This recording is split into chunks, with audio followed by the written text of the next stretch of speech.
아멘. 반갑습니다. 한 주간 잘 지내셨죠? 우리 이제 지휘자님도 복귀하시는, 오랜만에 뵈니까 진짜 반갑네요. 이럴 때 박수하는 거죠? 환영합니다. 돌아와 주셔서 감사합니다. 여러분, 사랑하는 사람 있으십니까? 그 사람. 여러분, 서로에게 그 사랑한다라는 말을 처음 들었을 때 어떻습니까? 설레죠. 뭐 안 해본 것처럼 설렙니다. 설레요. 그리고 계속 듣고 싶고 또 반복해서 듣고 싶고, 그렇죠. 그런데 1년이 지나고 2년이 지나고 사랑한다를 매일 반복했을 때, 그래서 그 말이 별로 감흥이 없을 때쯤 여러 상황과 정황들을 추론한 우리 여자분들이 많이 하는 말이 뭐죠?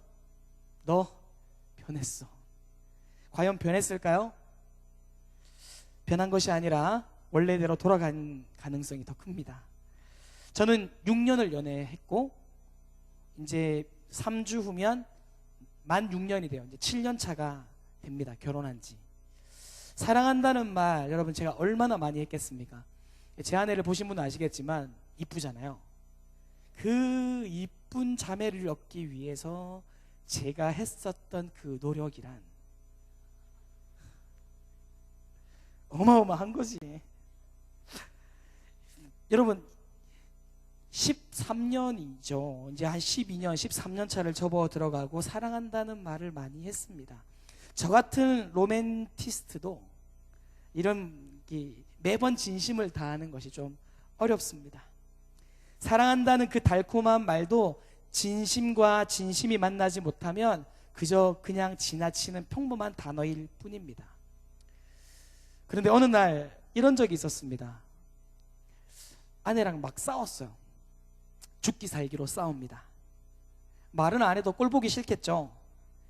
그리고서 여느 날과 다름없이 저는 아침에 일어나서 출근을 했고 일을 마치고 집에 들어왔는데 아내가 저를 보고 울어요. 제 어깨가 처져 보인대요. 아니나 다를까 몹시 힘든 하루를 보낸 날이었습니다. 그런데 그 말을 하는 동시에 제가 그 옆을 보니까 누가 보였을까요? 아들과 딸이 서먹하게 저를 쳐다보고 있었습니다. 왜냐면 어제 싸웠으니까. 생각해보니까 아내는 오늘 하루만 해도 8시간 딸을 업고 있었어요. 그러니까 저희 딸은 좀 특이하게 앉아서 있지 않아요. 엄마한테 항상 엎혀 있어야 그 아이는 잠도 자고 내려놓는 즉시 깨는 아이예요. 8시간을 업고 있었던 거죠. 그 딸을 들쳐 업고 간유가 어린이집을 안 다녀서 학원을 또 걸어서 데려다 주고 집 청소를 하며 제가 올 때 저녁밥을 준비해 놓았습니다. 그 상황이 뻔히 보이는 거예요. 그렇게 힘들었을 텐데 아내는 자신의 힘듦이 아니라 제 어깨를 본 거죠. 마음이 무너졌습니다. 내가 어제 무슨 말을 이 여자한테 한 걸까? 그래서 힘겹게 제가 다시 말을 꺼냈습니다. 정말 사랑해. 여러분, 진심과 진심이 다시 만나니까 그냥 일반적인 그 단어가 달콤해졌습니다. 13년입니다. 몇 주 전 일입니다. 여러분, 우리가 기도도 쭉 하다가 우리가 누구의 이름으로 기도해요? 예수님의 이름으로 기도드립니다. 아멘, 이렇게 하죠. 그런데 너무 중요한 이 문장을 아무 의미 없이 무슨 형식이나 갖추듯이 이렇게 할 때가 너무 많습니다. 문제가 있는 거죠. 여러분, 아무 의미 없이 그냥 그 어구를 쓰는 것보다 정말 그 기도의 내용이 예수님 안에 있기를 원하는 마음으로 그 어구를 쓰는 것이 훨씬 낫지 않겠습니까? 사실 낫고 그렇지 않고의 문제가 아니라 그게 정답인 거죠. 우리가 기도하는 그 목적은, 아까 전에도 제가 주보를 보니까 기도가 요술램프가 아니라고. 여러분, 기도할 때 가장 중요한 원칙은 기도할 때 하나님이 내 기도를 들어줄 것을 내가 원하는 방향대로 들어줄 것을 딱 정해놓고 달려가다 보면 하나님을 굉장히 이상하게 몰아가는 게 돼버립니다. 기도의 전제는, 기도의 목적은, 기도를 하면서 우리가 걸어가야 될 그 길은 하나님 앞에 내 자신을 끊임없이 쳐내버리는 겁니다. 하나님의 뜻이 무엇인지 계속해서 분별하기 위해서 기도를 해야 되는 거죠. 그렇기 때문에 우리가 기도할 때 예수님의 이름으로 기도합니다 라고 할 때 그냥 우리가 어떤 형식을 맞추기 위해서 예수님의 이름으로 기도합니다가 아니라 내가 하는 그 기도의 내용이 정말 예수님 안에 있기를 원하는 마음으로 기도를 예수님 이름으로 기도합니다, 아멘 이라고 하는 것이 맞다라는 겁니다. 여러분, 이것뿐만이 아닙니다. 우리가 놓치기 쉬운 부분 중에 큰 것 하나가 주기도문입니다. 여러분, 주기도문이 뭘까요? 예수님께서 우리에게 가르쳐 주신 기도입니다. 예수님께서 이 기도를 우리에게 알려주실 때 기도할 때 이렇게 해라 본이라고 말씀하시면서 너희는 기도할 때 이렇게 기도하라고 말씀하시는 것, 이 기도를 주기도문이라고 부릅니다. 오늘 우리가 본문에서 읽었지만 오늘 본문을 앞쪽에 보면 중언부언하는 기도를 금하시는 장면이 나옵니다. 주기도문을 알려주시기 전에 그 말씀을 하셨다는 것은 매우 흥미로운 점입니다. 여러분 한번 생각해 보시기 바랍니다. 주기도문은 중간 글자 2개만 딱 드러내면 뭐예요? 주문이 되는 겁니다. 주기도문이 주문이 될 확률 다분하죠.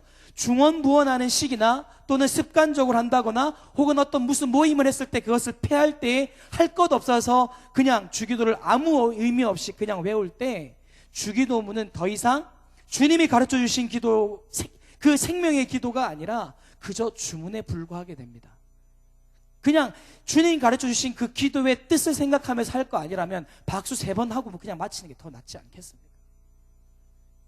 청년부는 제가 그렇게 하는 거 몇 번 본 적이 있는데 어설프게 주기도문은 그냥 주문 외우듯이 하는 것이 아니라 박수 3번 하고 마치겠습니다. 다른 청년부인가? 사실 주기도문의 중요성은 주님이 가르쳐 주신 기도 딱 그 정도에서 멈추는 것이 아니라 현대를 살아가는 우리들의 삶 가운데 깊은 관여를 하고 있습니다. 그래서 오늘부터 이 주님의 기도, 주님이 가르쳐 주신 그 기도를 한 대목씩 7시간에 걸쳐서 생각해 보려고 하는데 우리가 이 시간 가운데 하나님께서 좀 복내려 주시기를 원합니다. 어떤 사람이 이야기를 했습니다. 현대인에게 있어서 가장 문제가 되는 것은 부정적인 심리이다라고 말하면서 이 부정적인 심리는 열등감이나 좌절감이나 불안감 그리고 공포감 등으로 나타난다고 이야기를 했습니다. 그러면서 이런 부정적인 심리를 치유하는 길을 주님께서 가르쳐 주신 기도, 주기도문에서 찾게 되는데 그것이 너무나 적극적인 방법이라 이렇게 이야기를 했습니다. 한번 보겠습니다. 여러분, 하늘에 계신 우리 아버지의 이름을 거룩하게 하시며, 이 말씀은요 우리의 열등감을 없애주는 말씀입니다. 아버지의 나라가 오게 하시며 아버지의 뜻이 하늘에서와 같이 땅에서도 이루어지게 하소서 하신 말씀은 우리의 좌절감을 극복시켜주는 말씀입니다. 오늘 우리에게 일용할 양식을 주시고 라고 하신 말씀은 우리가 살아갈 때 불안감들이 많이 있을 텐데 그 불안감을 제거시켜주는 말씀입니다. 우리 죄를 용서하여 주시고 하신 말씀은 우리의 죄책감을 씻어주시는 말씀입니다. 그리고 우리가 우리에게 잘못한 사람을 용서해 준 것 같이 하는 것은 우리의 원한을 없애는 기도입니다. 우리를 시험에 빠지지 않게 하시고 악에서 구하소서 하신 말씀은 우리를 공포에서부터 건져주시는 말씀입니다. 오늘은 특별히 시작 부분이요, 하늘에 계신 우리 아버지에 대해서 함께 나누려고 합니다. 여러분, 하나님은 우리 아버지 되십니다. 믿으십니까? 하나님께서 우리 아버지라고 하는 것은 우리는 당연히 그분의 자녀라는 것을 전제합니다. 여러분에게 질문하겠습니다. 그냥 너무 자주 듣던 이야기라고 생각하지 말고 짧지만 고민해보고 답해보시기를 바랍니다. 여러분은 적극적인 생각과 자신감 그리고 하나님의 자녀로서의 긍지를 가지고 살아가고 있습니까? 나는 내 일상의 생활 가운데서 하나님의 자녀다라고 생각을 하고 살아가고 있으십니까? 정말 그러하십니까? 이 질문이 중요한 이유는 오늘 이 세상에 사는 많은 사람들이 인간의 귀중함을 잘 모르고 있기 때문입니다. 우리가 하나님의 자녀 가운데 한 사람이 되었다는 사실을 알지 못할 때에 우리가 얼마나 심각한 문제에 빠지게 되는지 모릅니다. 하나님의 자녀된 우리, 여러분 정말 귀한 존재입니다. 이 사실을 믿으십니까? 아멘이십니까? 아멘. 제가 강요해서 미안합니다. 믿으셔야 합니다. 이 사실을 믿고 안 믿고에 따라서 삶의 질은 너무나도 달라집니다. 뿐만 아니라 믿되 얼마만큼 믿느냐에 따라서 우리들의 삶의 질과 방향이 너무나 달라집니다. 여러분, 노르웨이에 이런 옛날 이야기가 있습니다. 한 소년이 산에 올라갔다가 높은 바위 틈에 있는 새둥지 하나를 발견합니다. 거기서 새알 하나를 보고 너무 신기해서 그 알을 집으로 가지고 와서는 거위알 틈에 끼워 넣었습니다. 얼마 후 산에서 가져온 새알 속에서 새끼가 나왔어요. 너무너무 못생긴 거예요. 제 얘기하는 거 아닙니다. 발 모양도 거위에 비하면 너무 흉하고 다른 꼬마 거위들을 제대로 따라다니지도 못했습니다. 색깔도 거위들처럼 아름답지 못하고 칙칙해서 눈에 딱 띄었습니다. 게다가 목소리도 에에, 이거 어제 연습했는데 잘 안 되네. 흉측했습니다. 목소리도. 그러면서 얼마를 자랐습니다. 어느 날이었습니다. 커다란 독수리 한 마리가 하늘에서 빙빙 돌았습니다. 그러더니 점점 아래로 내려오는 거예요. 이 꼬마 새가 겁을 먹고 머리를 쳐들고 뾰족하고 뒤틀린 그 벼슬을 하늘로 내밀었습니다. 그리고 날개를 펴고 마당 한가운데를 총총걸음으로 걷기 시작했습니다. 점점 더 세차게 날개를 파닥거리자 마침내 몸이 공중으로 뜨더니 점점 높이 날기 시작했습니다. 마침내 구름 사이로 날아다니게 된 거예요. 그때서야 꼬마 새는 자기가 누구인지 알게 되었습니다. 이 꼬마 새는 독수리였습니다. 그런데 자기 자신을 알기 전까지 이 독수리는 거위처럼 살려고 애써 왔던 겁니다.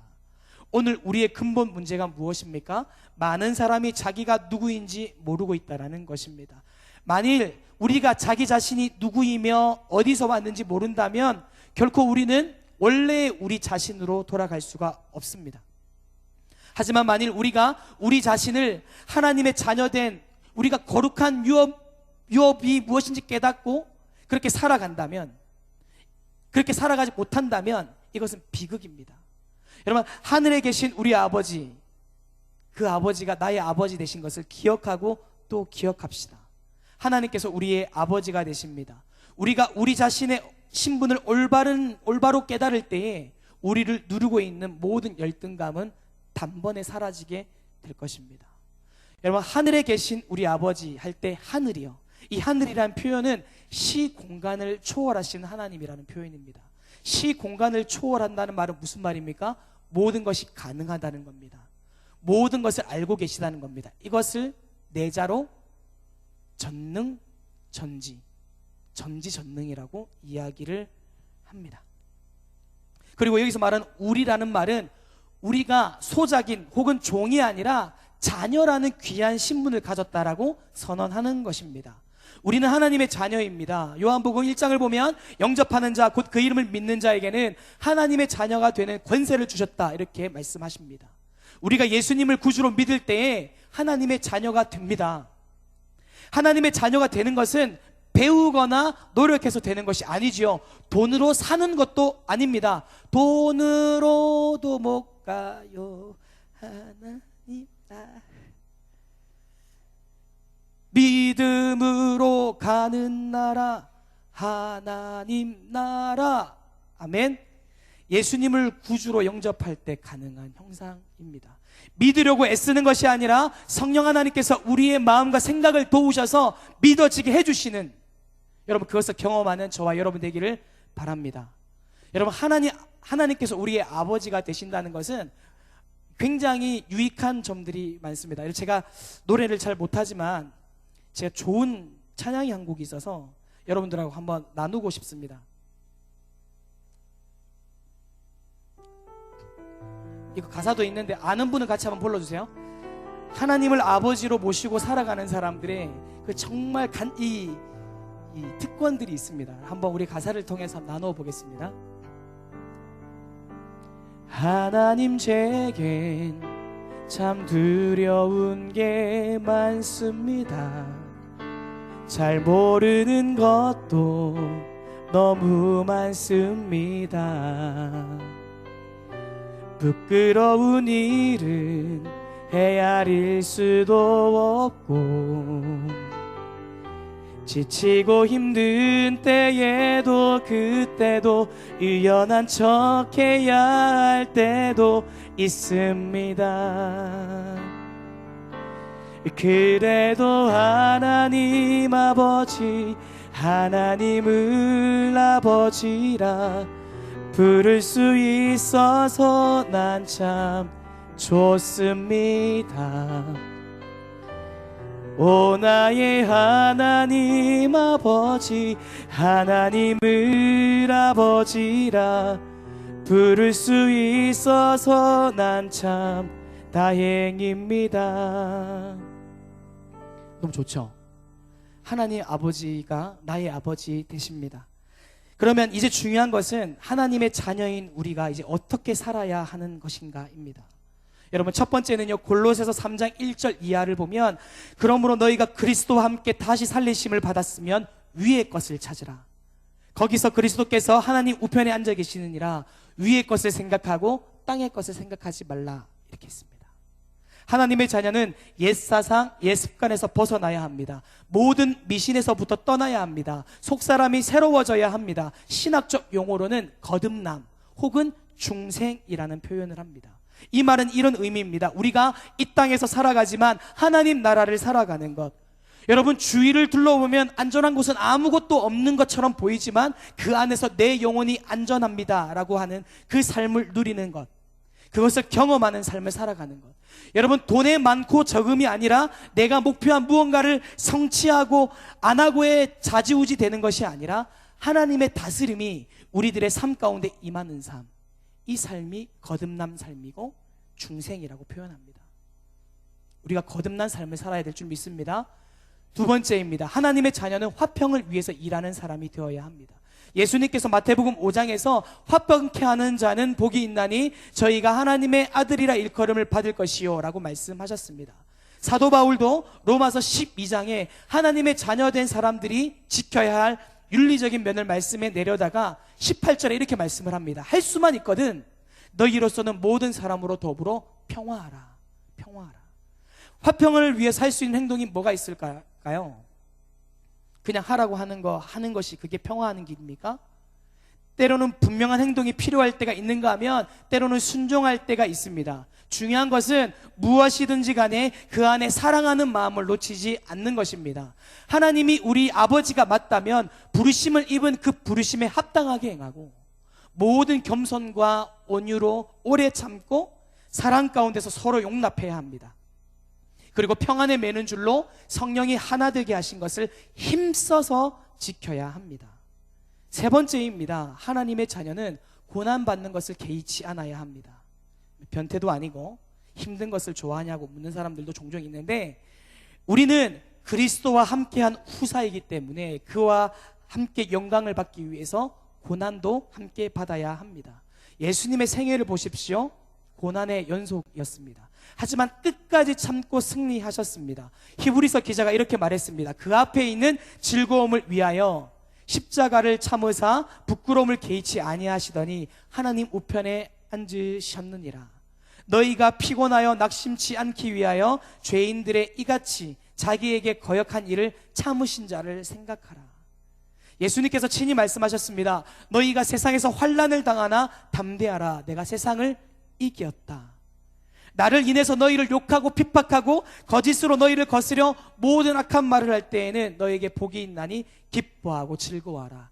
하늘에서 너희의 상이 큼이라. 너희 전에 있던 선지자들도 이같이 핍박하였느니라. 여러분, 고난당하고 계십니까? 하나님을 위해서 핍박당하고 있으십니까? 우리가 그것들을 기뻐할 수 있는 자리까지 나가기를 원합니다. 마지막으로 하나님의 자녀된 우리는 세상에서 소금과 빛의 사명을 다해야 합니다. 여러분, 소금 자체가 비싸지는 않습니다. 하지만 이 소금은 우리가 살아가는데 없어서는 안 될 가장 필요한 것 중에 하나입니다. 여러분, 혹시 칠흑 같은 어두움을 경험해 보셨나요?